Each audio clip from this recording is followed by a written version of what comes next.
विवाहित तरुणीचा हात धरून विनयभंग करण्यात आला, तसेच शरीर सुखाची मागणी करण्यात आली. तरुणीने नकार दिला असता आरोपीने तिला शिवीगाळ करून धमकी दिली आहे. ही घटना राहुरी तालुक्यातील एका गावात घडली आहे. पीडित 22 वर्षीय विवाहित तरुणी राहुरी तालुक्यातील एका गावात कुटुंबासह राहते. आरोपी हा तरुणीच्या पतीचा मित्र असल्याने त्याचे तरुणीच्या घरी येणं जाणं होतं. सुमारे 1 महिन्यापूर्वी आरोपीने तरुणीचा मोबाईल नंबर घेतला होता व तो वारंवार तरुणीच्या मोबाईलवर फोन करून बोलत होता. 28 जुलै 2026 रोजी रात्री 9:30 वाजता गावात बाळूमामा देवाची पालखी आली होती. तेव्हा तरुणी सदर पालखी पाहण्यासाठी गेली होती. तेथे आरोपी आला व तरुणीला म्हणाला की मला तुझ्यासोबत बोलायचं आहे, थोडे बाजूला चल.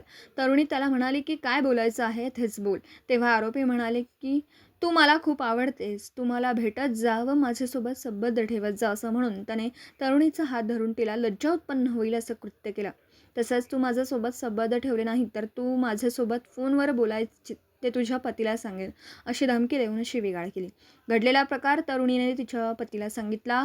त्यानंतर पीडित तरुणीने राहुरी पोलीस ठाण्यात फिर्याद दाखल केली. त्यानुसार आरोपी विशाल संजय गव्हाणे राहणार वडनेर हार्दे वस्ती तालुका राहुरी यांच्यावर शिवीगाळ, धमकीचा तसेच विनयभंगाचा गुन्हा दाखल करण्यात आला.